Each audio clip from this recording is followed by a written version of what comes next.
Salutations mes chers conseillers, je suis Rockmilk le Paladin et je vous souhaite la bienvenue sur cet épisode 6 de cette série médiévale. Un épisode où on va continuer un petit peu le château, où on va aussi aménager le spawner à squelette et à zombie, deux spawners l'un à côté de l'autre, donc ça c'est super cool. Mais avant tout ça, je vais vous montrer un petit quelque chose. Entre les deux épisodes, j'ai fait quelques petites choses histoire de gagner un petit peu de temps. Déjà ici j'avais pas mal de foin, pas mal de blé, donc j'ai replanté maintenant du chou. Ici j'ai de la belladone et là j'ai de l'aconite. Alors je sais pas exactement à quoi ça sert, mais c'est pas bien grave. Je vous montre aussi juste en dessous, je me suis fait une petite zone de pêche juste ici. Donc voilà, pas grand chose, juste une zone comme d'habitude où la canne à pêche peut tomber. Là j'ai des poissons qui sont venus tout seuls, j'ai rien fait du tout. Et derrière moi j'ai un coffre, j'ai pêché un petit peu et j'ai mis dedans tout un tas de choses. Et comme vous pouvez le voir, j'ai notamment attrapé une étiquette, donc ça c'est parfait. Mais j'ai aussi un Golden Crate, donc on va aller voir tout de suite. Hop, je fais un petit peu de place dans mon inventaire. On va voir tout de suite ce que ça va me donner. Hop, voilà, on va dire que ça va jusqu'au seau d'eau. Hop, alors ça m'a donné des carottes dorées, 10, c'est parfait. Des pommes dorées, 6, c'est parfait. De la morue crue, des seaweed, je sais pas trop, et des toiles d'araignée. C'est vraiment excellent.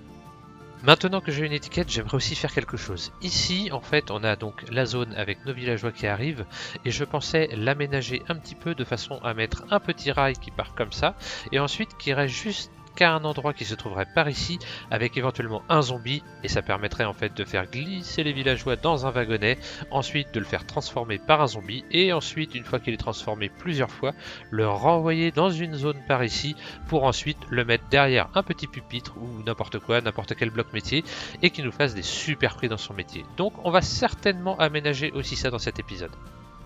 Voilà, je suis allé chercher un petit peu de roche des abîmes. L'objectif de ce début d'épisode, ça va être d'aller sécuriser le spawner à squelette et à zombie. Donc voilà, j'ai pris un peu de roche. On va essayer de dégager la zone comme d'habitude. On va essayer de mettre 4 ou 5 en hauteur, 4 ou 5 en dessous. J'ai pas encore pris tout ce qu'il faut pour ensuite l'aménager, mais de toute façon, je suis pas très loin de mes coffres, donc on remontera tout à l'heure. Quand je regarde, je vois qu'il y a un monstre qui m'attend en bas. Alors je sais pas pourquoi il m'attend, mais c'est pas bon signe. Est-ce que je pourrais pas le viser avec mon arc d'ici? Ça pourrait être bien parce que franchement... Allez, on va essayer de l'avoir parce que j'ai pas trop... Oh bah parfait. Bon, on va faire très attention parce qu'à première vue, ça peut spawn ici et c'est pas vraiment une bonne nouvelle. Je suis au niveau de mon tunnel que je vais pouvoir emprunter, mais vous l'entendez peut-être à la petite musique au fond, on est en pleine lune de sang, donc ça c'est pas du tout une bonne nouvelle. On va quand même essayer de l'aménager, hop, on va aller ici, donc à droite j'ai quand même refermé à cet endroit là, derrière il y a les spawners, c'est là où je me suis fait tuer par le squelette dans le précédent épisode, et par ici je crois qu'il y a une grotte justement, et c'est là d'où est sorti le squelette qui était super puissant, donc plutôt que d'aller à l'intérieur et de ressortir de l'autre côté et de prendre le risque de s'exposer, on va plutôt creuser un tunnel de ce côté-là et on va essayer de sécuriser. Une fois ensuite qu'on aura mis de la lumière partout, je pense que ça devrait aller un petit peu mieux. La zone est à peu près sécurisée. Je pense que ça va être bon maintenant désormais. Hop, ici je vais pouvoir casser. Donc avant même de casser tout ça, on va aller regarder ce qu'il y a un petit peu dans les coffres. Donc là c'est un générateur de zombies, comme on disait, et là c'est un générateur de squelettes. Et comme je l'indiquais, il y a 5 blocs entre les deux, donc c'est vraiment rien du tout. Ça c'est cool. Je vais d'abord aller chercher ce qu'il y a dans les coffres. Alors, du cuivre brut, c'est pas trop mal. Des os, c'est pas trop mal. Vous avez vu, j'ai une tête de squelette que j'ai récupérée, donc ça c'est plutôt sympa. Du charbon, très intéressant. J'ai toujours besoin de charbon, de la poudre à canon. Un disque dommage qui est cassé, et forcément les pommes dorées, donc ça c'est vraiment super. Hop, on va récupérer le coffre. Ici, des éclats d'améthyste, c'est pas mal. Le troisième coffre. Une armure pour cheval, après le reste du classique. Et enfin le dernier coffre, une laisse, ce qui est toujours sympa, une selle, c'est toujours sympa, un seau et après du classique. Bon, ce que je vais faire, c'est que je vais remonter histoire de poser un petit peu mes affaires, et puis je vais redescendre chercher tout ça, et ensuite on va pouvoir commencer à creuser tout ça. Je remonte ranger mes coffres et je tombe sur un petit chat. Allez, viens ici mon petit. Parfait, encore un petit chat, c'est parfait, j'aime vraiment en avoir partout, j'en ai déjà 2 ou 3 en dessous au niveau de ma canne à pêche, enfin de ma salle de pêche, donc ici encore un dans le couloir, c'est franchement top. Allez, on est parti, on va creuser tout ça. Donc, pour en revenir au sondage qui a été fait lors du précédent épisode, vous avez été environ 70 à 75% à me conseiller de ne faire qu'un seul conduit. Donc, forcément, on va faire le conduit en plein milieu, ici. Touk. Mais l'idée de toute façon ça va être d'augmenter un petit peu la hauteur sous plafond. Ici on est qu'à 2, on va augmenter, on va aller encore sur 3 ou 4 de plus sur le côté, pareil de l'autre côté.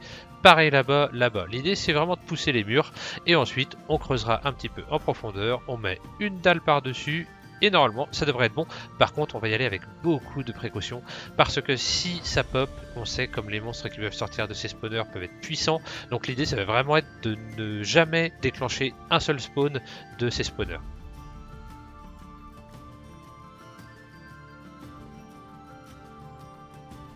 En creusant autour, je retrouve encore de l'Orichalcum, donc impeccable. J'irai chercher ma pioche en diamant avec Fortune 3 tout à l'heure, voire même celle Fortune 4, et puis on ira récupérer ça. Ma stratégie, ça va clairement être de mettre des torches comme ça partout. Et en fait, ce qu'on fera, c'est qu'à la fin, plutôt que de prendre des risques, ce que je ferai, c'est que je me mettrai au-dessus, je creuserai des trous et je ferai couler de l'eau, ce qui fera couler normalement, qui fera tomber les torches. Et comme ça, normalement, ça va être hyper éclairé, il n'y a aucun risque qu'il y ait des monstres qui pop. On devrait se mettre en sécurité et on devrait pouvoir enlever assez facilement les torches au final. Regardez sur la carte, là, en haut à droite, il y a une espèce de mob bizarre qui est au nord. Si je regarde avec la carte ici, je m'aperçois que c'est un vampire. Alors, j'imagine que c'est assez fort, on va pas aller trop se frotter à lui. Bon, finalement, je suis allé chercher Piochtron, donc ma fortune 3. Ça sera suffisant pour l'instant. Hop, ça fait toujours 2 Orichalcum en plus. On est de plus en plus près d'avoir une belle armure d'orque, donc ça c'est vraiment bien. La première partie est dégagée, donc toute la partie haute c'est bon. Il y a le gnome qui est arrivé pendant que j'étais en train de creuser, il a rien de beau à échanger. Il va falloir faire aussi un petit calcul pour savoir où est-ce que l'eau arrive exactement, parce qu'il va pas falloir justement que l'eau tombe dedans. Ou alors peut-être qu'on mettra une pancarte, mais vraiment ça serait plus sympa qu'on puisse avoir de l'eau qui arrive juste au bord ici. Je vais aller chercher un peu d'autres torches parce que j'en ai quasiment plus. Et puis ben, on descend encore de 4 ou 5 au niveau du sol. J'ai juste dégagé de 2, ça va être l'occasion de faire des tests. Il faut que je retrouve le milieu, donc ça doit être à peu près par ici, je dirais au hasard. Ça me semble pas mal. Donc je vais mettre 1 ou 2 blocs dans les coins comme ça, et on va mettre de l'eau et on va voir où est-ce que ça tombe. Je pense que normalement si j'en mets 1 ou 2 comme ça devrait être à peu près bon. Alors, faisons le test. Touk. Ici, ça va pas assez loin. On va reprendre des blocs, on va en rajouter, on va voir ce que ça donne. Par exemple, si j'en mets 3 de chaque côté, c'est pas mal. On va en mettre comme ça. Voilà, ça m'a pas l'air mal du tout. On va essayer de faire la même chose de l'autre côté. Voilà, c'est parfait. Donc il suffit de faire ça. Ça suffira, je pense. Donc en gros, 6 blocs dans chaque coin. Et hop, on se retrouve avec le milieu comme ça qui devrait être libre. Et les squelettes et les zombies vont tomber dedans. Super! Ça y est, la pièce est totalement aménagée. Super, il me reste plus maintenant qu'à faire le conduit. Donc là pour le conduit, on va descendre de 6 je pense. Alors je prends juste les coordonnées. Donc moins 741, moins 23, 733. Et on va descendre en moins 29 on va dire. Voilà, normalement on est pile poil en dessous du piège. Donc là je vais commencer à poser tout ce qu'il faut pour réceptionner les squelettes et les zombies, pouvoir les tuer et on va les mettre dans des coffres. L'idée ça va être ensuite de pouvoir à l'avenir faire un trieur de coffres. Donc les chairs putréfiées iront dans un coffre, tout ce qui est os ça ira dans un autre coffre, les flèches aussi et tout le reste ira dans un petit peu un coffre à bazar. Ceux qui regardent les tutos le connaissent, pour faire le système de tri, il faut toute une enfilade d'entonnoirs. Donc là, c'est ce qu'on va faire, on va partir d'ici, on va aller jusqu'au bout. Et le coffre à bazar, celui qui va recueillir tous les items non triables, on va le mettre tout au bout. On va faire un petit test pour voir si les entonnoirs sont bien branchés. Je vais jeter un bloc par-dessus comme ça, hop, il a disparu. Et normalement, je dois le retrouver dans un des deux coffres. Voilà, parfait, c'est nickel. Maintenant que cette partie est terminée, ce qu'on va faire, c'est qu'on va aller au-dessus dans l'endroit où on a les spawners et on va mettre de l'eau tout en bas. Normalement, il devrait rester plein de torches, donc ça devrait pas encore spawn. Et ensuite, il faudra qu'on passe par-dessus pour faire en sorte d'enlever toutes les torches avec des seaux d'eau. C'est l'un des moments les plus compliqués du jeu, c'est pourquoi j'ai laissé tout mon stuff qui était un petit peu important à l'exception de mon armure. Là clairement s'il y a un monstre qui pop et qui est un petit peu puissant, je ne peux rien faire, je devrais mourir. Mais bon, on y croit, normalement ça devrait bien se passer. Je vais commencer par mettre de l'eau dans les coins qui sont là-bas et ensuite je ferai les 2 derniers coins. On rebouche et l'idée ça sera d'aller par-dessus pour aller casser toutes ces torches là. Il ne reste plus qu'à reboucher, alors j'ai pris plein de pierres, ça tombe bien. Et donc on va complètement enlever ce tunnel, car il ne nous sert plus à rien. On ne veut plus y accéder de toute façon. Hop, allez, je récupère tout ça, je rebouche, et on se retrouve quand je suis au bon niveau pour aller justement passer par au-dessus pour enlever les torches.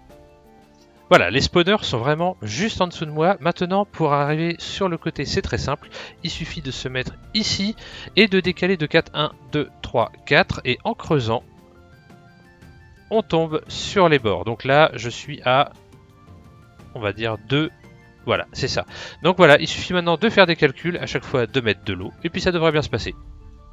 Donc ce que j'ai fait, c'est que j'ai identifié un des coins qui est juste ici. Et ensuite, j'ai calculé 1, 2, 3, 4. Ici, c'est dans l'alignement du spawner. Le spawner, il est en dessous de cette torche. Ensuite, je sais qu'il y avait 5 de différence, donc j'ai fait la même chose. Le deuxième spawner se trouve ici. Et j'ai fait tout le tour. Normalement, si je creuse là exactement, voilà, je tombe pile poil sur un coin. Nickel, allez, c'est parti. Je prends mon seau d'eau. Touc, et c'est parti. À chaque fois, je le pose ici. Allez, on va pouvoir aller voir maintenant ce que ça donne. Alors je crois par contre qu'avec l'eau que j'ai rajoutée pour faire tomber les torches, en fait ça a mis de l'eau jusque dans le piège et ça transforme les zombies en zombies noyés, ce qui est pas grave hein. Mais c'est dommage, c'était pas le but. Je suis en train de taper les squelettes et il y en a un qui m'a mis une malédiction, un peu comme la malédiction du Wither, je ne vois plus mes cœurs. Alors j'espère que c'est pas en train de descendre et que je le vois pas. Alors, je grandis très rapidement l'interface, juste pour vous montrer quelque chose. En fait, je viens de me rendre compte en cherchant un petit peu combien de temps pouvait durer l'effet du Wither. Bon bah là, en l'occurrence, ça y est, ça devrait se terminer. Mais voilà, je suis tombé sur ceci.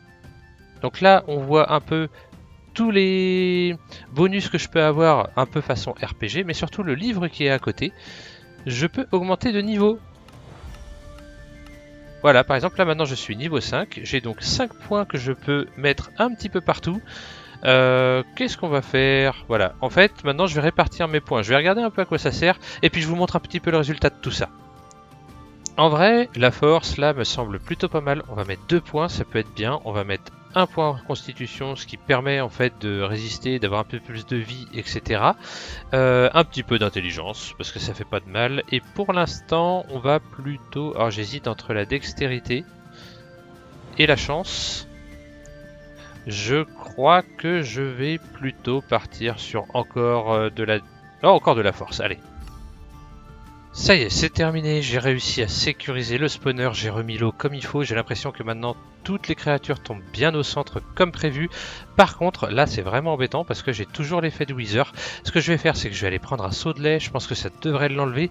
Mais par contre, ça risque de nous embêter pas mal ça, parce qu'à chaque fois qu'on va aller tuer du zombie et du squelette au niveau du spawner, on peut prendre ce genre de problème. Donc voilà, c'est pas terrible, il faut toujours que j'ai un seau de lait sur moi. J'ai toujours des petites vachounettes qui sont de côté. Hop, je récupère le seau, je bois. Et ça n'enlève rien du tout. Ah, par contre, ça remonte. Ah, excellent!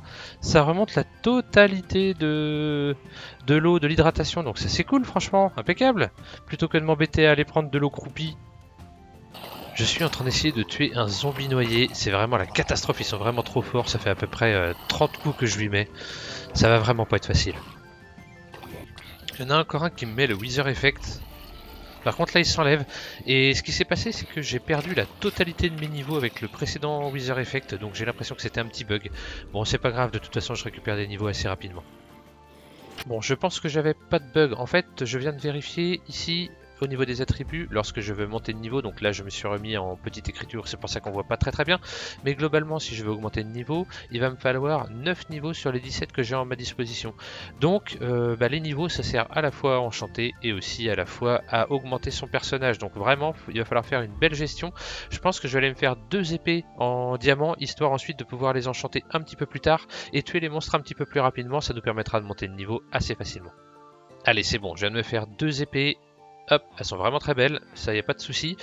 Pour l'instant, je vais pas les enchanter parce que je suis que niveau 17, il va falloir faire des enchantements niveau 30. Je vais donc les poser dans un coffre pas très loin d'ici. Là, ce qu'on va faire, c'est qu'on va aller continuer le château et je veux faire une première tourelle parce que, comme je vous l'avais dit lors du dernier épisode, ce qu'on va faire, c'est qu'on va mettre des noms de gens sur des porte-armures et je pense que les premiers, je vais les mettre sur une des tours. Donc, on va commencer par là. Je viens tout juste de sortir de mon tunnel et il y a de la lumière partout. Alors je sais que j'avais un glaire à qui j'ai donné des glowberries et peut-être que c'est lui ou pas du tout. Là j'entends un bruit que j'aime pas du tout. On va se mettre sur le côté et on va attendre de voir. Donc si c'est bien ça, le glaire il vient de passer là-haut, par contre le bruit lui il est là et je sais pas du tout ce que ça peut être, donc bon, on va faire attention quand même. Bon, de toute façon, la première tour que je veux faire, donc l'entrée elle est juste là, c'est celle-ci. Donc je vais remplacer carrément toutes les pierres qui sont là. L'idée, comme je vous le disais, c'est de faire en sorte de faire tout ce qui doit être très solide en pierre noire. Donc les tours, on va les faire en pierre noire, en pierre des abîmes. Les murs, on les fera en pierre comme celle-ci, les pierres normales, hein, les roches.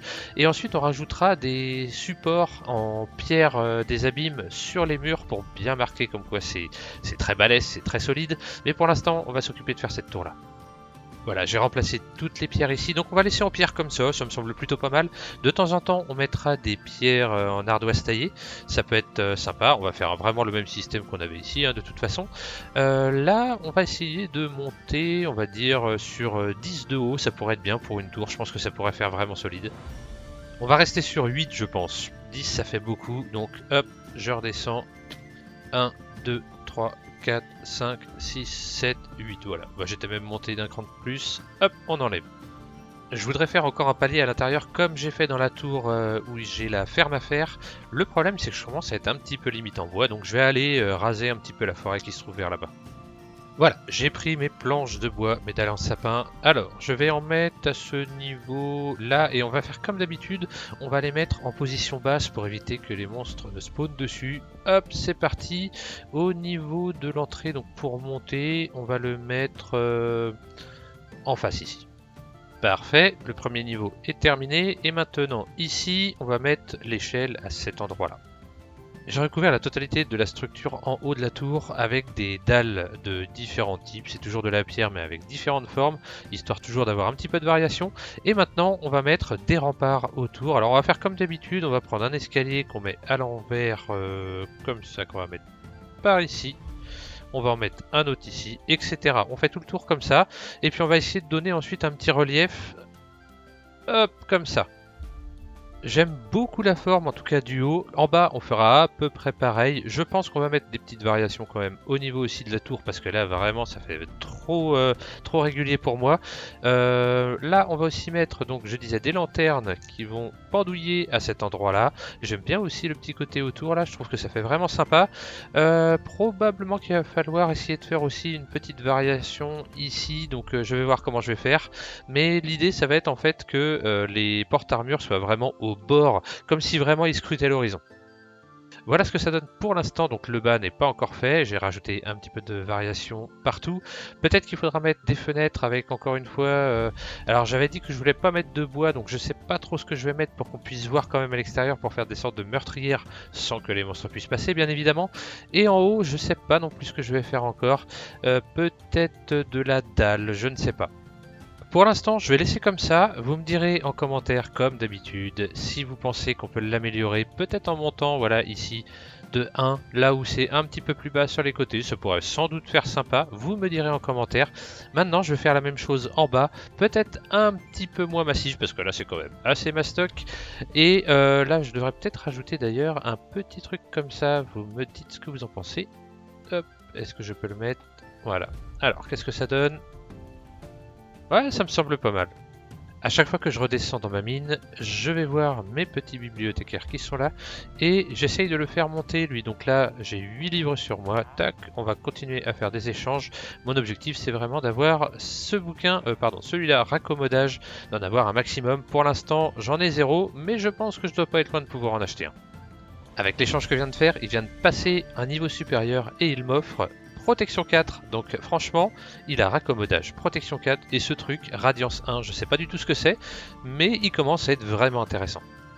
Au départ, j'avais dit pas de bois pour faire en sorte que ce soit un maximum sécurisé comme en vrai, mais j'ai très envie de mettre quand même des meurtrières en bois comme ça.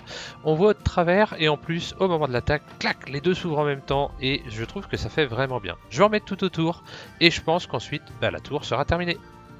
Allez, maintenant ce que je vais faire, c'est que je vais aller au spawner, je vais gagner des niveaux déjà pour commencer, pour essayer d'avoir une belle épée. Et ensuite, une fois que je serai niveau 30, que j'aurai une belle épée en diamant avec des enchantements qui sont plutôt sympas, on fera les porte-armures. Et sur chaque porte-armure, je vais mettre des armures enchantées. Donc les noms vont défiler et à chaque fois, je vous montrerai les pouvoirs que vous avez sur vous. Je chercherai pas à adapter, je prendrai le premier pouvoir de niveau à chaque fois pour chaque élément. Donc à vous de bien suivre si votre nom apparaît pour savoir un petit peu comment vous êtes équipé. En tapant, je regarde un petit peu ce qu'il y a dans mon coffre et je vois une Soul Star. Je sais pas du tout à quoi ça peut servir, mais c'est quand même assez intéressant et comme vous pouvez le voir, j'ai quand même pas mal de trucs plutôt sympas. Une pioche touchée de soie, donc ça c'est cool. On va pouvoir récupérer un petit peu de terre avec de l'herbe dessus et en mettre histoire d'avoir un petit peu de verdure à l'intérieur aussi. Je suis maintenant niveau 30, par contre j'ai encore l'effet du Wither qui veut pas partir et j'ai même pas de chrono en fait, il est à 0 donc en théorie il devrait plus être là, mais il continue, bon ça met mes cœurs noirs, mais globalement ça fait rien de plus donc c'est pas bien grave. Allez c'est parti, on va enchanter l'épée. On a déjà de la solidité qu'on nous propose, je pense que je vais le prendre, ça peut être pratique. Coup dans le dos, je sais pas ce que c'est, Soul Dévoreur non plus, mais en tout cas c'est des niveaux 3. Je vais essayer de me renseigner pour voir exactement ce que ça fait et on va essayer d'aller récupérer encore le niveau 30 pour ensuite enchanter la deuxième épée et si possible avoir affilage 3, ça pourrait être vraiment bien. De nouveau niveau 30, bon ben voilà, c'est parti, on va chercher l'affilage 3. Bon, ça a pas trop traîné, affilage 3, c'est bon. Et avec tranchant 3, ce qui est franchement top. Bon, on n'a plus qu'à maintenant mixer les deux. Ensuite, je rajouterai un petit peu de raccommodage dessus. Comme d'habitude, là pour l'instant, je ne sais pas si je peux en avoir. Et je pense que là, pour monter les niveaux, ça va aller quand même beaucoup mieux. Alors, il y a un petit truc de rigolo, c'est que ça me coûte 17 niveaux pour pouvoir mixer les deux épées. Donc la première, j'ai coup dans le dos, Soul Dévoreur 3 et Solidité 3, comme prévu. Ici, j'ai Tranchant 3 et Affilage 3. Et lorsque je les associe, ça me donne un Tranchant 5. Allez comprendre. En tout cas, moi, je prends. En faisant le tour de mes coffres, j'ai vu que petit à petit j'avais réussi à me mettre 38 émeraudes de côté. Donc normalement c'est suffisant pour acheter un raccommodage, on va aller voir tout de suite. Je me suis fait un petit livre à côté. Voilà, 31, donc ça c'est cool. Hop, je récupère et on va mettre ça sur l'épée. Et là je pense qu'on va être vraiment bien. Donne-moi l'XP, merci. 4 niveaux pour juste rajouter raccommodage, c'est donné. Bon, Excalibur, hein, c'est pas comme si c'était très original, mais hop, je prends, super. J'ai dû me faire une déco reco car les cœurs en noir, ça me donnait l'impression d'être malade, ce qui n'est pas du tout le cas. Allez maintenant direction le spawner et on va faire les porte-armures. Cette vidéo est bien avancée, il nous reste encore à mettre les porte-armures qui vont symboliser les gardes du royaume et qui vont être au nom des personnes qui ont mis des commentaires lors de la précédente vidéo ou des personnes aussi qui ont participé activement à la communauté. Donc j'ai 13 porte-armures, ça fait quand même beaucoup de personnes à symboliser. Donc là ce que je vais faire, plutôt que de vous passer à chaque fois les enchantements en détail, ce que je vais faire c'est que je vais enchanter, je mettrai les porte-armures en vous citant dans la vidéo, mais pour ce qui est des enchantements sur votre armure, vous pourrez aller voir dans la description de la vidéo, je vais mettre tous les détails. On commence avec Stered et Makita, notre équipe bretonne qui va défendre la partie haute du château. À gauche, quand on regarde la porte, nous avons New York Kiki et Filika. Merci à toutes les deux pour tout ce que vous avez fait au niveau du Discord ou encore au niveau des vidéos. On passe maintenant à Arator et Cartesia. Arator, merci beaucoup pour l'introduction que tu as fait pour mes tutos. Et Cartesia, merci beaucoup pour tous ces commentaires vraiment sympas que tu mets sur les vidéos. Ça fait toujours plaisir. Nous avons maintenant Flory, SDGM, Kaya, Sylvain DWD et Gabi du 74 qui sont en train de veiller du haut de la tour, en train de regarder à l'horizon. Et enfin, nous avons Ender YouTube, Dimitri 5, je pense, et Albator qui sont en train de garder toutes les meurtrières qu'on a fait au rez-de-chaussée. Merci encore à vous les gars. Encore merci à vous tous pour vos commentaires et votre participation à la vie de la chaîne, c'est vraiment très sympa. Si vous aussi vous souhaitez intégrer notre équipe de garde ici présent, il vous suffit juste de mettre un petit commentaire sous cette vidéo et si vous êtes trop nombreux, je ferai un tirage au sort, sinon vous intégrerez directement cette petite équipe. Mine de rien, tout ça, ça m'a coûté quand même pas mal de fer. Mais bon, on en a plein, c'est pas si grave. Bon, maintenant ce que je vais faire, c'est que je vais descendre au niveau du spawner et je vais essayer de monter un petit peu de niveau. Je vais essayer aussi de me faire une bonne petite hache parce que vraiment il va falloir que j'arrive à me défendre. Et je veux aussi en profiter pour me faire un bouclier un peu plus solide parce que j'ai encore en mémoire lorsque le squelette m'a foncé dessus et m'a cassé mon bouclier en 4-5 flèches, c'était pas génial. Donc on va essayer un peu de pallier à ça. Aujourd'hui, j'ai un petit souci avec le fait d'aller faire de l'exploration, c'est que si je tombe en pleine lune de sang, ça risque d'être fatal et je pourrais pas retrouver mon stuff. Donc là, j'ai regardé si je pouvais faire des Waystones et normalement je peux. Pour ça, hop, il me faut un Abyss Watcher, une émeraude, ça on a, bon voilà, de la pierre, ça c'est bon. Le Abyss Watcher, c'est juste une perle de Lender et 2 silex, donc je vais me faire quelques petites pierres Waystone, comme ça on pourra aller se balader ensuite. Normalement, j'ai tout ce qu'il faut pour faire des Waystones. Hop, ici, Abyss Watcher, des émeraudes au milieu, de l'Opsy en bas. Et normalement, ça doit le faire avec le tuf. On doit pouvoir en faire. Parfait. En voilà une, en voilà deux, en voilà trois. On va se faire les 5. Voilà. Avant de terminer cet épisode et de vous poser la fameuse question, je vais quand même retoucher un petit peu le haut de la tour. Je trouve qu'elle est un petit peu trop évasée vers le haut. Ça fait trop épais, c'est pas très joli, surtout quand on est de loin. Donc je vais sans doute enlever une couche sur l'extérieur. Voilà, c'est modifié. Moi je préfère personnellement. Vous me dites ce que vous en pensez, si vous préfériez comme avant ou si vous préférez maintenant. C'est la fin de cet épisode, un épisode où on aura sécurisé les 2 spawners, donc ça c'est franchement super, et on aura commencé à faire aussi notre armée des viewers. On a commencé à en mettre sur une tour qui se trouve ici, on fera d'autres tours. Évidemment, il reste plein de place, donc encore une fois, si vous voulez faire partie de l'armée des viewers, n'hésitez pas à mettre un commentaire et à vous abonner. Pour la suite de l'aventure, il nous manque un élément hyper important pour la suite, c'est une source de lave infinie. On a des lacs de lave en souterrain, on en a un par là-bas, mais globalement si on pouvait les avoir à portée de main juste à côté de nos fours, ça nous aiderait beaucoup. Le souci c'est que au niveau de la minimap, je pense qu'on n'a absolument pas de spéléothème au niveau de la zone souterraine à cet endroit-là, donc il va falloir partir en exploration grâce notamment à notre Waystone. La question est donc, est-ce que vous pensez qu'il faut partir au nord et on rejoindra le village souterrain qui se trouve au nord, mais étant donné qu'il y a un bateau avec des pirates, on ira dans le bateau pirate, on essaiera de le dégommer. Ça c'est la première solution. La deuxième solution c'est d'aller à l'est. Au niveau de l'est on a toute une zone de glace. L'avantage de la zone de glace c'est si on trouve des ours, à première vue on peut récupérer leur poil et le mettre au niveau de notre armure en diamant pour ne pas avoir froid l'hiver. Au niveau du sud, on peut continuer aussi et on va trouver la cabane où on trouve plein de squelettes. Là encore, on essaiera de s'approcher. Je ne suis pas sûr d'être en mesure de la sécuriser, mais on pourra le faire. Et enfin, on peut aussi aller vers l'ouest. Là-bas, on a notamment des océans. On a le village où on avait dans les premières aventures trouvé une épave de bateau notamment. Donc, si on part sur l'ouest, on va devoir sûrement affronter l'océan. C'est à vous de choisir, n'hésitez pas à me dire. Et on se retrouve au prochain épisode. D'ici là, portez-vous bien.